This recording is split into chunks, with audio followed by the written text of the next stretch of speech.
Hello everyone, मैं नीरज गर्ग आप सभी का स्वागत करता हूं आपके अपने यूट्यूब चैनल एनजी क्लासेस में।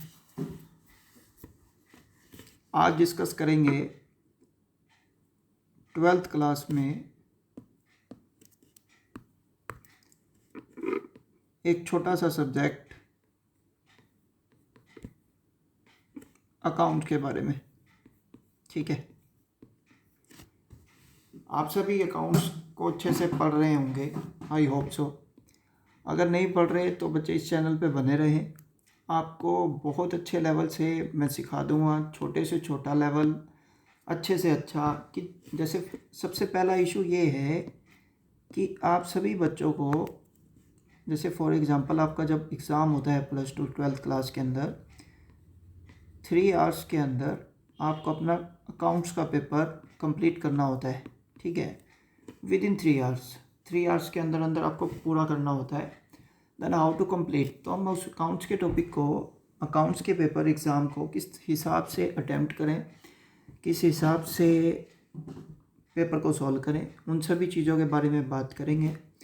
जितने अच्छे से अच्छे मेरे पास शॉर्टकट होंगे मैं आप सभी को वो अच्छे से सिखाऊंगा इस चैनल पे, तो आप सभी इस चैनल पे बने रहें। स्टार्ट करते हैं। सबसे पहले आप मेरे को ये बताएं कि आपने +1 में अकाउंट्स का टॉपिक पढ़ा है। ठीक है, तो आपने उधर अकाउंट्स में पढ़ा क्या है, बात को समझना। तो बड़ा सिंपल सा पॉइंट ये है सर, हमने वहाँ अकाउंट्स के अंदर सिंपल जर्नल एंट्रियाँ पढ़ी हैं। ठीक है, तो हम +2 के अंदर 12th क्लास में क्या डिस्कस करने आए हैं या क्या पढ़ना है हमारे को अकाउंट्स के अंदर, तो पहला पॉइंट तो ये है। ठीक है, तो हमारे को +2 के अंदर कुछ खास नहीं पढ़ना, ध्यान से सुनना। जो अभी आपका कोर बनेगा वो आप ध्यान से सुनेंगे, थोड़ा समझने की कोशिश करना। ठीक है, अगर अच्छा लगे कंटेंट तो आप चैनल को सब्सक्राइब करें और ज़्यादा से ज़्यादा शेयर ज़रूर करें, और कमेंट बॉक्स में मेरे को लिख के बताएं कि आपको कंटेंट अच्छा लग भी रहा है या नहीं लग रहा, समझ आ भी रहा है या नहीं आ रहा। ठीक है, अगर अच्छे सब्सक्राइबर होते हैं, अच्छे बच्चे जुड़ते हैं, तो हम अपनी इस अकाउंट्स की वीडियो को ना ऑनलाइन स्टार्ट कर देंगे। ठीक है, तो ऑनलाइन के अंदर आपको बहुत अच्छे से समझ आएगा, वहाँ पे आपकी डाउट क्वेरी जो भी होंगी आप डिस्कस कर लेंगे। चलो हम स्टार्ट करते हैं कि हमने +2 के अकाउंट्स में पढ़ना क्या है। +2 के अकाउंट्स में हमारे को कुछ खास नहीं पढ़ना। पहले आप मेरे को ये बताएं कि +1 में आपने पढ़ा क्या है। ठीक है, +1 में आपने पढ़ा है जर्नल एंट्री।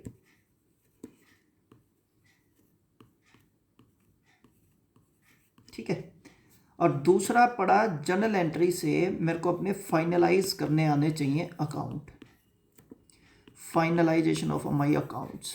यस और नो। अब वो जो हम फाइनलाइजेशन करते हैं ना अकाउंट्स का, वो हम करते कैसे हैं, ट्रेडिंग अकाउंट वगैरह बना के, P&L बना के। ठीक है, वो आप सभी को पता है, मैं इससे ज़्यादा आपको डिस्कस क्या करूँगा। अगर नहीं पता तो कोई इशू नहीं, आप चैनल पे बने रहें, आपको अच्छे से समझ आ जाएगा। तो आज हमारे को देखो, मैंने यहाँ पे ना एक ये बिजनेसमैन बनाया है। क्या बनाया है? बिजनेसमैन। ये खुद है ना एक क्वेश्चन क्वेरी कर रहा है कि मेरे को अगर बिजनेस करना है ना, वो बिजनेस करना कौन सा है, ये क्वेश्चन मार्क लगा ना। तो वो स्टार्ट करता है कि मैं बिजनेस करूँ तो करूँ कौन सा। ठीक है, तो वो बिजनेस के बारे में डिस्कस कर रहा है कि मैं, सिंपल है कि मैं बिजनेस स्टार्ट करना चाहता हूँ। तो वो स्टार्ट करेगा क्या, ध्यान से सुने। अगर सबसे पहले बात आती है उसको सोल ट्रेडिंग की। सोल ट्रेडिंग मतलब वो चाहता है कि मैं ना केवल खुद ही ओनर बनना चाहता हूँ मेरे बिजनेस का, मेरे ऊपर किसी की बाउंडेशन ना हो। ठीक है, दूसरा, मेरी कैपिटल अकेले की हो, किसी दूसरे की ना हो। तीसरा, मैं प्रॉफिट अकेला ही बांटना चाहता हूँ, कोई और बांटने वाला ना हो। ओके, एक बात बताएं आप मेरे को छोटी सी। अगर फॉर एग्जांपल आप रिस्क ज़्यादा लेते हो, आप अकेले पर्सन हो, अपने बिजनेस के ओनर आप हो, आप रिस्क ज़्यादा लेते हो, तो सोचो उसकी रिटर्न क्या आएगी। Sir what do you mean by return? Return mean to say आप अर्न कितना करोगे। अगर आप रिस्क ज़्यादा लेते हो तो रिटर्न भी ज़्यादा आएगा या लॉस भी ज़्यादा होगा। बड़ा सिंपल सा पॉइंट है, आपको समझाने के लिए मैं एक एग्जांपल देता हूँ, ध्यान से सुने। जैसे फॉर एग्जांपल आप एक स्कूटी पे जा रहे हैं। ठीक है, स्कूटी, बाइक, व्हाट्सएवर। अगर आपने उस स्कूटी की स्पीड या बाइक की स्पीड 120 किलोमीटर पर आवर कर दी, 1 किलोमीटर पर आवर कर दी, तो ऑब्वियस सी बात है जिस डेस्टिनेशन पॉइंट पर आपको पहुंचना है ना, वहाँ बहुत जल्दी पहुंच तो जाओगे। लेकिन अगर मान लेते हैं स्कूटी या बाइक का एक्सीडेंट हो गया, तो आप डेस्टिनेशन पॉइंट पर पहुंचने की बजाय कहीं और भी पहुंच जाओगे। बड़ा सिंपल सा पॉइंट है। देखें, आपने यहाँ पे रिस्क लिया ना स्पीड को ज़्यादा इंक्रीज करने का, तो आपको बेनिफिट डेस्टिनेशन पॉइंट पर टाइम पे पहुंच जाओगे। हाँ, लेकिन अगर मान लेते हैं थोड़ा सा भी मिस बैलेंस हुआ, तो उस केस में दिक्कत भी होती है। तो कहने का मतलब ये है कि बिजनेस जो है वो इन्हीं बातों पर डिपेंड करता है कि आप रिस्क टेकिंग कैपेसिटी आपकी कितनी है। अगर आप चाहते हो कि मैं रिस्क खुद अकेला लेना चाहता हूँ, तो ऑब्वियस सी बात है प्रॉफिट आपके अकेले का ही होगा। तो ध्यान से सुने और समझें। अगर कोई भी बिजनेसमैन है ना, तो उसके दिमाग में छोटा सा एक पॉइंट आता है कि यार मैं बिजनेस करूँ ना, तो करूँ क्या। या तो उसके पास सबसे पहला ऑप्शन आता है कि वो सोल ट्रेडिंग कंपनी करना चाहता है, मतलब अकेला ओनर, सोल प्रोप्राइटरशिप, यानी कि वो अकेला ओनर बनना चाहेगा। अगर अकेला ओनर बनेगा ना, उसके पास देखना उसी बिजनेसमैन की अकेले की तो क्या लगेगी, कैपिटल। या सुनो, उसी का क्या होगा, स्किल, केवल अकेले पर्सन का होगा। दूसरा, बिजनेस को कंट्रोल करने के लिए एक पर्सन होगा कि एक से ज़्यादा। आप कहोगे सर अकेला पर्सन होगा, हाँ कि ना। मतलब तीन चीज़ें, दोबारा से सुनना।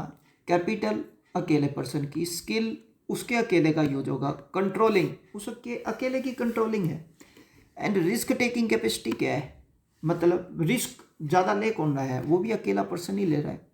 कैपेसिटी लिमिटेड, लिमिटेड मतलब उस अकेले पर्सन की है। तो ये 4 पॉइंट हैं। वंस मोर, सबसे पहला कैपिटल, दूसरा स्किल, तीसरा कंट्रोलिंग, और चौथा रिस्क। यस सुनो, बड़ा सिंपल सा पॉइंट है कि कैपिटल अकेले की लगेगी, स्किल अकेले का लगेगा, कंट्रोलिंग अकेले की होगी, रिस्क लिमिटेड होगा, यानी कि उस अकेले पर्सन का होगा। यस सुनो, जो भी पर्सन अगर मान लेते हैं सोल ट्रेडिंग कंपनी करता है या सोल प्रोप्राइटरशिप, सोल बिजनेस करता है, तो उसकी कैपिटल स्टार्टिंग में केवल उसी की लगेगी, कैपिटल ज़्यादा लगेगी। स्किल उसके अकेले का, आप सोच के देखो, स्किल अकेले पर्सन का तो अकेले का ही दिमाग लगेगा ना। तीसरा, कंट्रोलिंग उस पर्सन की होगी, और रिस्क भी अकेले का होगा। और एक होता है बच्चे बिजनेस तो करना चाहता है, लेकिन वो चाहता है यार देखो ना, तो मेरे पास इतना पैसा, ठीक है, ना ही मेरे पास इतना स्किल, यूज़ तो कर लूँगा लेकिन इतना ज़्यादा नहीं है। कंट्रोलिंग, कोई बात नहीं, एक नहीं है तो 2 पर्सन हो जाए। रिस्क टेकिंग कैपेसिटी, मैं अकेला रिस्क नहीं लेना चाहता, ठीक है। तो उसके पास, या फिर आप ऐसे समझ लो, जैसे फॉर एग्जांपल आप कोई भी बिजनेस करना चाहते हैं, तो आपके पास उतना फंड अवेलेबल नहीं है। आपने बिजनेस सोच लिया करने का, और वो बिजनेस के अंदर आपको कैपिटल चाहिए 2 करोड़, लेकिन आपके पास मान लेते हैं 1 ही करोड़ कैपिटल है। कितनी करोड़ कैपिटल है, लेट से 1 करोड़ कैपिटल है। तो आप कैसे बिजनेस को स्टार्ट करेंगे, बिजनेस तो स्टार्ट होना पॉसिबल नहीं है। तो हमने केवल सोल ट्रेडिंग कंपनी के बारे में या सोल बिजनेस के बारे में पढ़ा, ठीक है। आज मैं आपको इधर डिस्कस करने आ रहे हैं, या +2 के अंदर हमने क्या डिस्कस करना है, हमारे को ये 2 टॉपिक डिस्कस करने हैं +2 के अंदर। सबसे पहला बात करेंगे किसका, किसकी, पार्टनरशिप की, फिर बात करेंगे कंपनी की। इन दोनों चैप्टर से रिलेटेड +2 के अंदर हमारे को डिस्कशन करना बहुत अच्छे से। अब इसके अंदर +2 में पार्टनरशिप से रिलेटेड आपके टोटल 5 चैप्टर हैं, यस और नो। उसके बाद आता है बच्चे कंपनी का चैप्टर, कंपनी में शेयर वगैरह के बारे में, कंपनी की इंट्रोडक्शन के बारे में, डिबेंचर के बारे में, डिबेंचर रिडम्पशन के बारे में, सब इसी के बारे में +2 के अंदर डिस्कशन करना है, ठीक है। दूसरा पॉइंट, अब जब हम बिजनेस की बात करते हैं ना, अब बिजनेस अगर हम कर रहे हैं, पॉइंट टू बी नोटेड, एक पर्सन के पास एक और पॉइंट होता है कि वो सोचता है कि मैं प्रॉफिट मेकिंग करूं कि नॉन प्रॉफिट, होता नहीं है। आप कहते हैं यार मैं करना तो चाहता हूं लेकिन मेरा प्रॉफिट कमाना नहीं है, मैं तो अपना ना सोसाइटी की सेवा करना चाहता हूं, जो सोशल है मार्केट में सोसाइटी है उनका ना वेलफेयर करना चाहता हूं, तो दैट्स इट, कोई इशू नहीं है। अगर प्रॉफिट मोटिव है तो वो जाता है सोल प्रोप्राइटरशिप, पार्टनरशिप, या फिर कंपनी, क्लियर। अगर नॉन प्रॉफिट ऑर्गेनाइजेशन है, जिसको आप बोलते हैं एनपीओ, नॉन प्रॉफिट ऑर्गेनाइजेशन, तो आपको बिजनेस के बारे में ना बहुत अच्छे से बता दिया जाता है। तो इनको बिजनेस नहीं कहा जाता, क्योंकि बिजनेस जो हम करते हैं ना वो होता है प्रॉफिट मेकिंग। वो क्या होता है? Profit making. तो इसी करके मैंने इसको इसमें कंसीडर नहीं किया। पहला पॉइंट, अगर आप कोई भी बिजनेस करना चाहते हैं तो बिजनेस क्या होता है? ऑब्वियस सी बात है, प्रॉफिट मेकिंग होता है। आप ऐसा कभी भी नहीं कहते मैं एक बिजनेस करना चाहता हूँ जिसका मोटिव प्रॉफिट मेकिंग ना हो। बिजनेस है तो प्रॉफिट मेकिंग है, बड़ा सिंपल सा पॉइंट है। तो एक आता है इन सभी के अलावा, इस बिजनेस के अलावा कौन? NPO, non profit organisation. कुछ ऐसे ऑर्गेनाइजेशन होते हैं, जैसे आप चैरिटेबल ट्रस्ट लगा लो, वृद्धाश्रम लगा लो, नाथाश्रम लगा लो, ये सब जो है ना चैरिटी पर्पस ऑर्गेनाइजेशन के लिए काम करते हैं। बात समझना, इनका मेन मोटिव सोसाइटी वेलफेयर होता है, दैट्स इट, और कुछ नहीं होता। इसी करके इनको बिजनेस ना बोल के ऑर्गेनाइजेशन बोला जाता है। क्या बोला जाता है? ऑर्गेनाइजेशन। ठीक है, तो हम +2 के अंदर ये 3 टॉपिक पढ़ने वाले हैं, पार्टनरशिप, कंपनी और एनपीओ। क्लियर है? आ जाओ अब आगे शुरू करते हैं। मैंने आपको डिस्कस किया, एक बार रिवाइज करो। हमने डिस्कस किया कि अगर एक बिजनेसमैन है तो बिजनेसमैन सबसे पहले क्या सोचता है? बिजनेसमैन ये सोचता है कि यार मैं बिजनेस तो करूँगा। बिजनेस मतलब प्रॉफिट मेकिंग, प्रॉफिट कमाना चाहता हूँ। अब भाई अगर तू प्रॉफिट कमाना चाहता है ना तो हम क्या कहेंगे? तू बिजनेस लाइन में आ जा, अच्छा प्रॉफिट मिलेगा। अब उस बिजनेस लाइन में आने के लिए उसके पास ऑप्शन होती है, या तो वो करे अकेला पर्सन बिजनेस मतलब सोल ट्रेडिंग, या फिर करे पार्टनरशिप, या फिर करे कंपनी। पहले तो बच्चे आप एक बात ज़रा ध्यान से सुनना। जैसे फॉर एग्जांपल हम कुछ भी करना चाहते हैं तो हमारे पास है ना एक वेल डायग्राम तो हो भाई, मेरे को वहाँ पढ़ना क्या है। जैसे +1 में हमने सोल ट्रेडिंग कंपनी के बारे में पढ़ लिया, बड़ा सिंपल पढ़ा, वहाँ ट्रेडिंग अकाउंट, P&L अकाउंट वगैरह बना लिए। आज हम क्या करेंगे? पार्टनरशिप पढ़ेंगे, दूसरा कंपनी पढ़ेंगे। लेकिन कई ऐसे भी होते हैं जिनके पास पैसा तो बहुत ज़्यादा होता है, पॉइंट टू बी नोटेड, जिनके पास मनी तो बहुत है, लेकिन अब वो क्या कहते हैं, यार अब है ना मैं अपनी सोसाइटी वेलफेयर करना चाहता हूँ, तो उसके लिए आती है एनपीओ, नॉन प्रॉफिट ऑर्गेनाइजेशन। वो बिजनेस की कैटेगरी में नहीं आती। क्यों बिजनेस की कैटेगरी में क्यों नहीं आती? क्योंकि बिजनेस बच्चे जो प्रॉफिट मेकिंग होता है, लेकिन ऑर्गेनाइजेशन प्रॉफिट मेकिंग नहीं होती।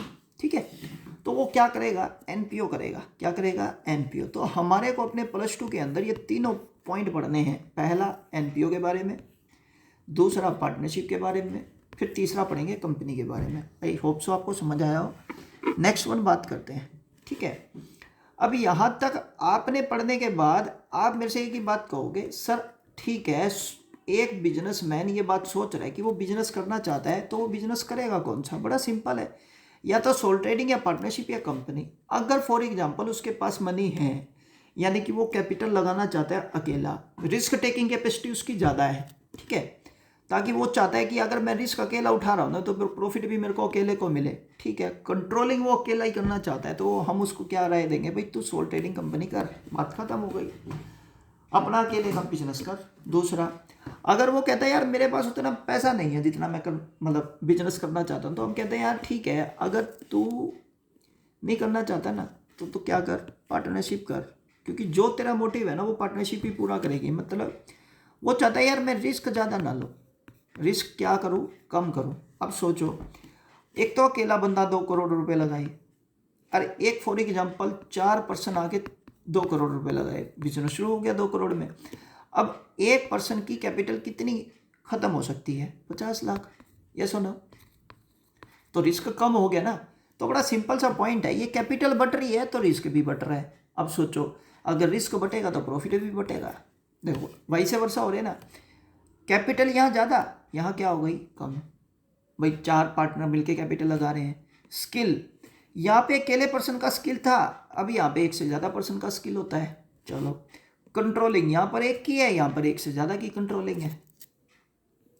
तीसरा, रिस्क टेकिंग कैपेसिटी, रिस्क यहाँ पे अकेले का था, यहाँ पे बचे बढ़ गया रिस्क। और दूसरा, लायबिलिटी बचे एक की होती है, प्रॉफिट बढ़ जाएगा, यहाँ पे भी प्रॉफिट बढ़ जाएगा। बोलो हाँ कि ना?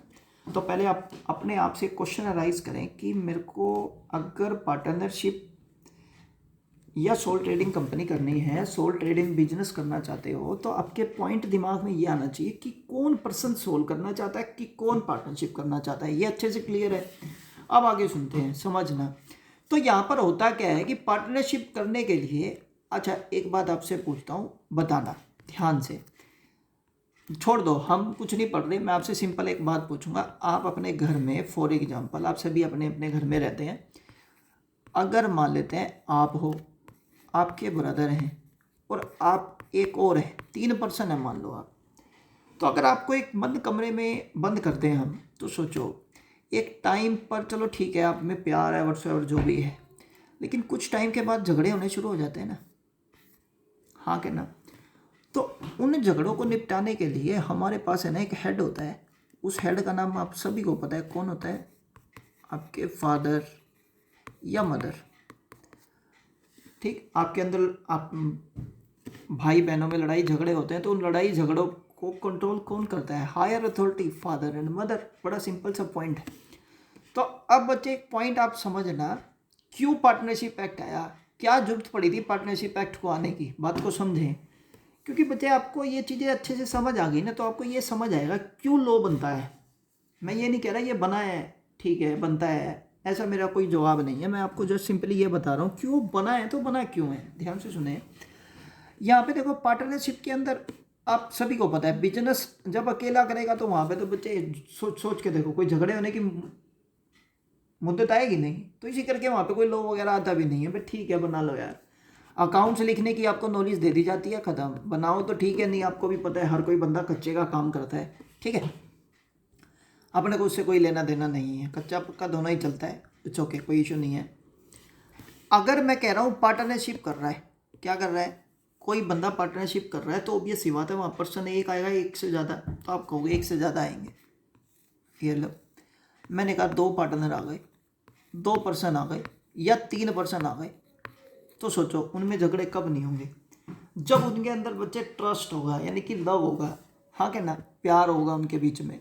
अब उस लव को पैदा करने के लिए अब इनका फादर तो आएगा नहीं, अब ऐसे तो नहीं हो सकता एक का दूसरे का तीसरे का, तो इनके बीच में लव अफेक्शन क्रिएट करने के लिए सुप्रीम अथॉरिटी आती है, उस सुप्रीम अथॉरिटी का नाम होता है लॉ। क्या होता है, लॉ।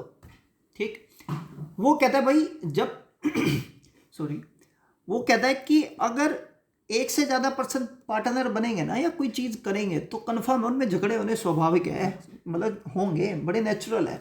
उन झगड़ों को कम करने के लिए क्या आता है, लॉ। और लॉ ने फिर बच्चे बनाया क्या, पार्टनरशिप एक्ट। इस पार्टनरशिप एक्ट में उन झगड़ों की वजह को ही ख़त्म कर दिया जाता है। पार्टनरशिप एक्ट, मैं थोड़ा सा इसको रब करके फिर लिखता हूँ।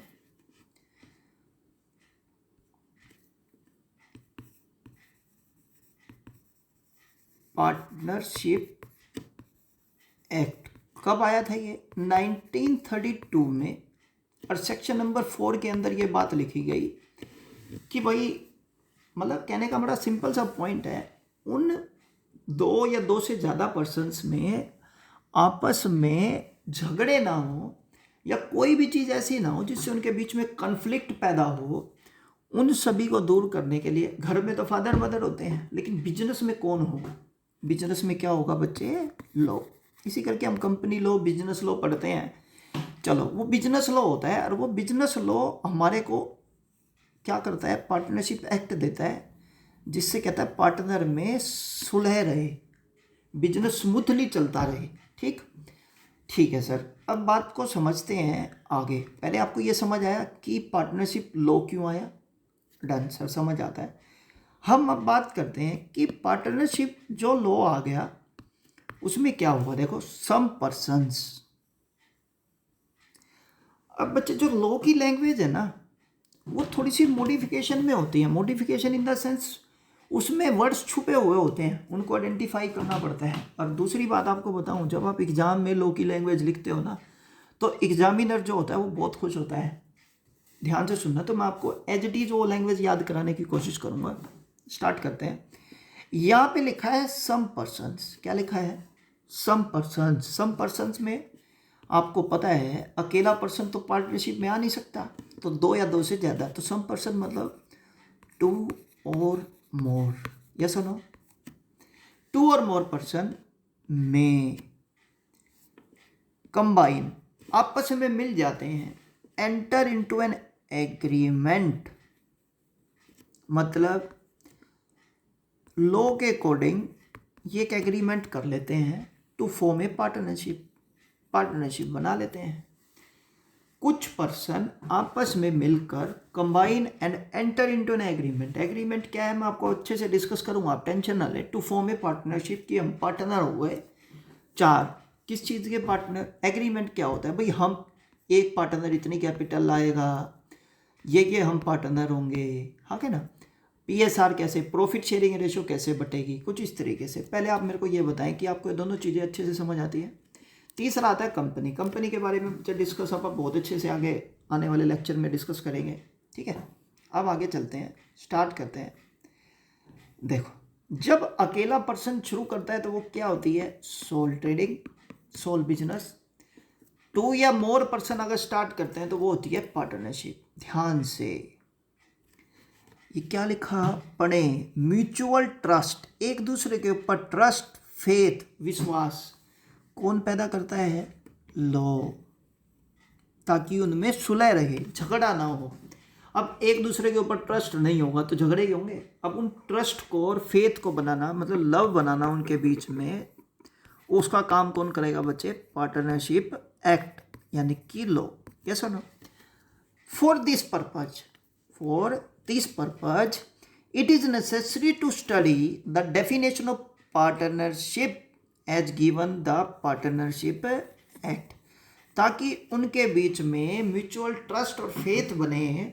जैसे मान लेते हैं 5 पर्सन है, तो आप बड़े सिंपल सा पॉइंट करना और थोड़ा समझना कि पार्टनरशिप एक्ट की ज़रूरत क्यों पड़ी। आपको ये बात समझ आई? बड़ा सिंपल सा पॉइंट है कि अगर 3 पर्सन आपस में बिजनेस करेंगे ना एक ही छत के नीचे, तो झगड़े होंगे, स्वाभाविक है, बड़ा नेचुरल है। तो उन झगड़ों को ढंग से ट्रीट करने के लिए, भाई उनके बीच में झगड़े ना हो, तो हम क्या करते हैं? लॉ क्या करता है कि एक पार्टनरशिप एक्ट लाता है। उस पार्टनरशिप एक्ट का नाम है पार्टनरशिप एक्ट 1932, ठीक है। सेक्शन नंबर कौन सा है बच्चे? ये 4, इंडियन पार्टनरशिप एक्ट 1932। अगर कोई भी झगड़ा होगा तो लॉ यानी कि कोर्ट एक ही बात कहेगी कि भाई मैंने आपके ऊपर एक लॉ बनाया है, उस लॉ के अकॉर्डिंग ही मैं कोई भी डिसीजन आपको दूंगा। जैसे फादर होते हैं आपके, अगर आपके बीच में झगड़ा होता है तो डिसीजन कौन देता है? फादर। ऐसे ही अगर पार्टनरशिप फर्म के अंदर जैसे 4 पार्टनर हैं, उनके बीच में कोई भी झगड़ा होगा तो डिसीजन कौन देगा? 1932 सेक्शन नंबर 4, जिसके अंदर पार्टनरशिप की डेफिनेशन मेंशन है। अब वो खुद तो बोलेगा नहीं, तो उसको डिफाइन करेंगे जजेस। क्लियर है? अच्छे से समझ आता है? नहीं समझ आए तो बताएं, ठीक है। अब ये डेफिनेशन करते हैं, ध्यान से सुनना। बड़ा सिंपल सा पॉइंट कह रहे हैं, सुने। कहता है पार्टनरशिप इज रिलेशन। अभी बताया ना, 4 बंदे हैं, उनके बीच में रिलेशन किसका? म्यूचुअल ट्रस्ट और फेथ का। किसमें? पार्टनर्स कौन? 2 या 2 से ज़्यादा। यही बात है, बिटवीन पर्सन्स का मतलब यहाँ पे सिंगल नहीं है, एस है ना, तो बच्चे पर्सन्स मतलब 2 और मोर। एक बार फिर बच्चे लॉ की लैंग्वेज याद करेंगे, ध्यान से सुने। पार्टनरशिप क्या है? एक रिलेशन है। रिलेशन मतलब म्यूचुअल ट्रस्ट और फेथ का। किसके बीच में? बिटवीन पर्सन्स के बीच में। किसके बीच में? पर्सन्स के बीच में। और वो पर्सन हैव एग्री हुए हैं टू शेयर किसको? प्रॉफिट्स। यहाँ पे बच्चे मेंशन देखना, प्रॉफिट लिखा है कि प्रॉफिट्स?